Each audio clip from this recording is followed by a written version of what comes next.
జాతీయ ఫార్మసీ విద్యా దినోత్సవం. మన దేశంలో జాతీయ ఫార్మసీ విద్యా దినోత్సవాన్ని ఏటా మార్చి 6న నిర్వహిస్తారు.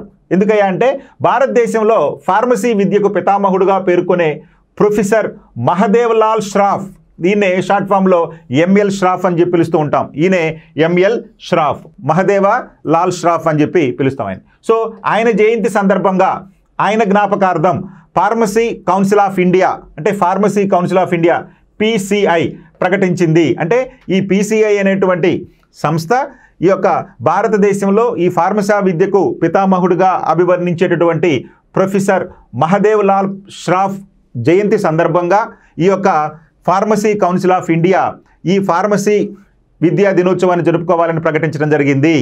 అదేవిధంగా ఈ PCI భారత ప్రభుత్వం ఆరోగ్య కుటుంబ సంక్షేమ మంత్రిత్వ శాఖ ఆధ్వర్యంలో పనిచేస్తుంది. మరి ఈ ఫార్మసీ ఎవరి ఆధ్వర్యంలో పనిచేస్తుందయ్యా దేశంలో అంటే మనకి ఆరోగ్య కుటుంబ సంక్షేమ మంత్రిత్వ శాఖ, అంటే కేంద్ర ప్రభుత్వ ఆరోగ్య కుటుంబ మంత్రిత్వ శాఖ ఆధ్వర్యంలో ఈ ఫార్మసీ పనిచేస్తుంది. ఇక ఎంఎల్ ష్రాఫ్ 1902లో మార్చి 6న బీహార్లోని దర్భంగాలో జన్మించారు. ఈయన బీహార్లో జన్మించడం జరిగింది. ఈయన కృషి ఫలితంగానే 1940లో బెనారస్ హిందూ విశ్వవిద్యాలయంలో మొట్టమొదటిసారిగా ఎంఫార్మసీ విద్యను ప్రారంభించడం జరిగింది.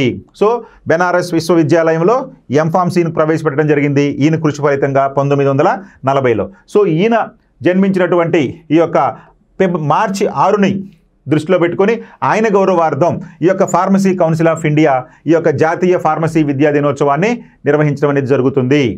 ఓకే.